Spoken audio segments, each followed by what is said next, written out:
less is more. No, more is more, especially in cars. Don't you want more for your money? More quality, more numbers, more effort and engineering? Well, I do. Hey everyone, Stype here with the top 7 most over-engineered cars ever made. Let's go! Number 7. In the 90s, Japan gave us the first smartwatch, the function-infested Casio, as well as the equally smart car, the Mitsubishi GTO.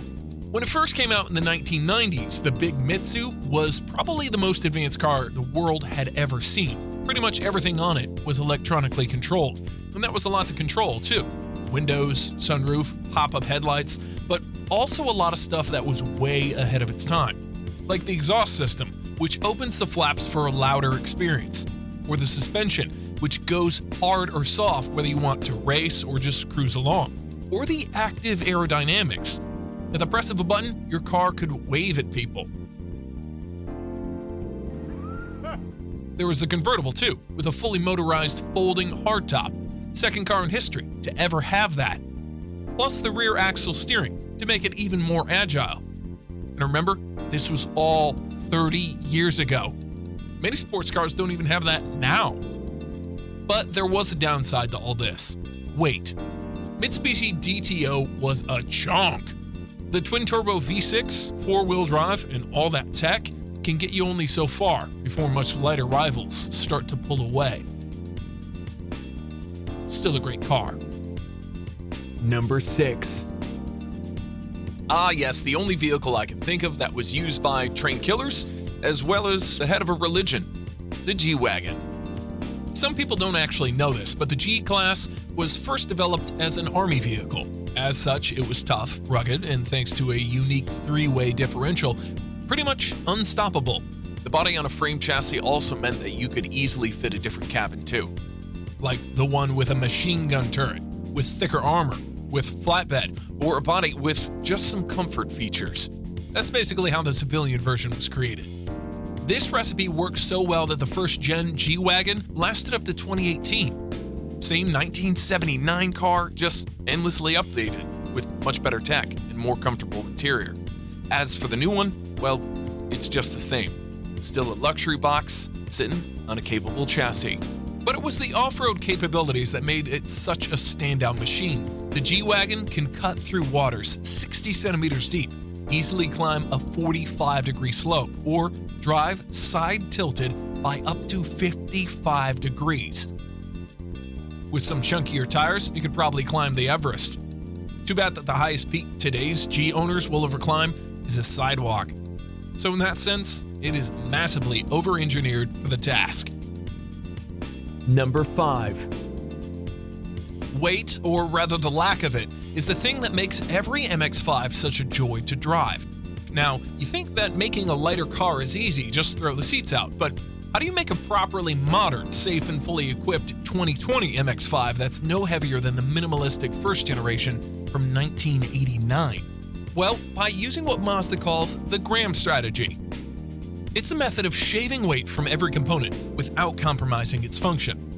Let me give you a few examples. The plastic casing for the rear view mirror is thinner than in regular cars. The pedals have holes drilled in them. Anti-roll bars are hollowed out, and the gear stick is no bigger than an average Japanese Johnson. What couldn't be shaved off was made of lighter materials, like aluminum. This includes the trunk lid, engine block, wishbones, and more. Hell, even the bolts used in this car have been modified to weigh less. Now, if that's not over-engineering, I don't know what is. Turning a car anorexic improves the dynamics, fuel efficiency, CO2 emissions, performance. It's win, win, win. And it's not just about getting rid of mass, but also distributing it to achieve that perfect 50-50 weight balance. That takes skill and engineering. Lots of it.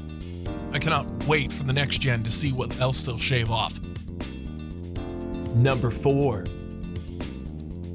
The best way to describe this car is a Titanic for the road.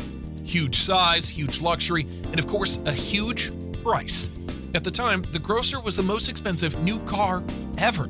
It cost more than any Rolls or Ferrari or anything else. This grand Mercedes is what you get when you decide to build the best car in the world and then let your engineers go crazy, because money is no object. It's not about money.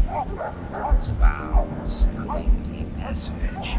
The result is one of the most advanced and complicated cars ever. The things that they came up with back in 1963 is still ahead of most cars Mercedes sells today. Like the self-leveling air suspension, whose stiffness can be adjusted at the press of a button, or the option to equip it with a fridge, a phone, or a TV. Central locking and disc brakes all around were a novelty at the time too. And then there was the fact that everything was hydraulically operated. Press a button to adjust the seats, control the windows, the sunroof, automatically open and close the doors, as well as the trunk lid. But be careful, the hydraulic system operates at 2100 psi. Those tires are only pumped to 35, so imagine the forces that those windows can exert. Enough to use them as guillotines. No wonder every dictator liked it so much. Number 3. It may not look like it, but the VW XL1 actually is a production car. Only 250 of them were ever made, which is still way more than all the Koenigseggs combined, and yet no one ever talks about these. Shame, because the XL1 is very special. It is, in fact, the most fuel-efficient car ever made, which can travel 100 kilometers on just 1 liter of fuel. That's 260 miles per gallon. That is insane. To achieve such numbers, the whole car has been streamlined to have as little air resistance as possible. Every line, every crease, the wheel covers, rear view cameras, narrower body, narrower tires, hidden wipers, it all adds up to aero efficiency of only 0.189, a record that stands even today. Its twin-cylinder diesel hybrid aside, the XL1 is built like a supercar. It is mid-engined. All body panels are made of carbon fiber, and so is the monocoque cell. Wheels are magnesium. Brakes are ceramics. In fact, only 23% of it is made of steel. It's also lower than the Lamborghini Gallardo, has 7-speed dual clutch, butterfly doors, and a supercar asking price. But you should be lucky to pay that much, because from everyone who showed their interest, buyers were ultimately selected at random. It was a lottery to spend money, not to win it. Lastly, it took longer to develop the XL1 than the Bugatti Veyron. I guess it's harder to make a car that will go the furthest rather than the fastest. Number 2. 3 things happened in the 80s. Michael Jackson invented the moonwalk, your boy Stype was born, and Toyota started a war against the Germans with this, the Lexus LS400.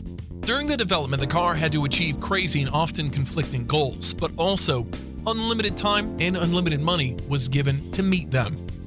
The LS would be able to drive 155 miles per hour while sipping fuel and being no louder than a refrigerator. Basically, faster, nimbler, quieter, more comfortable, more aerodynamic, and more fuel efficient than any of its German rivals. 4,000 people worked on this project. $1 billion was spent in development.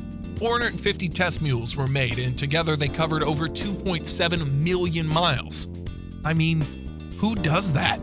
Toyota, being mostly known for producing small, affordable cars, also had to do a complete conceptual shift when it comes to engineering. Take radio, for example. The one that comes from Corolla is perfectly fine, but is it really the best it can be? Also, does this fit a luxury car? In the end, LS400 didn't share any part with any other car. It was a bespoke vehicle which, soon after its release, became the best-selling luxury car in the US, better than the Germans. The Lexus chief engineer said it best, "I couldn't compromise. If I did, then it would just be a normal vehicle." It's true. Number 1. Here's a few things you may not have known about the Veyron. It cost $5 million to make the car, but they sold it for just $1 million. Many components were developed using airplane technology because nothing else on the road was ever subject to such forces.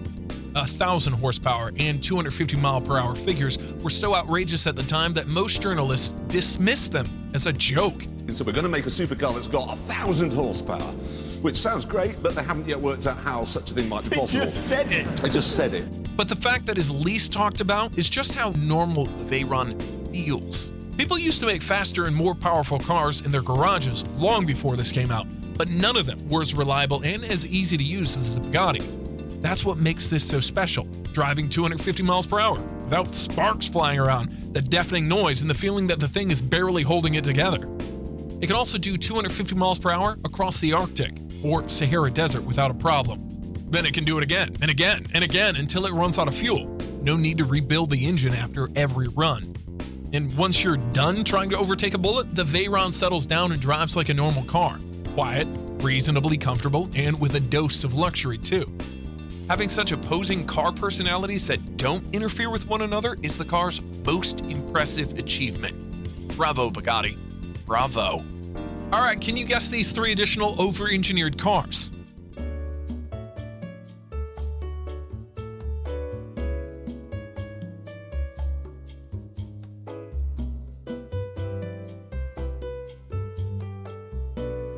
Did you guess them? Write down in the comments, vote here which topic I should do next, and we'll see you in the next one.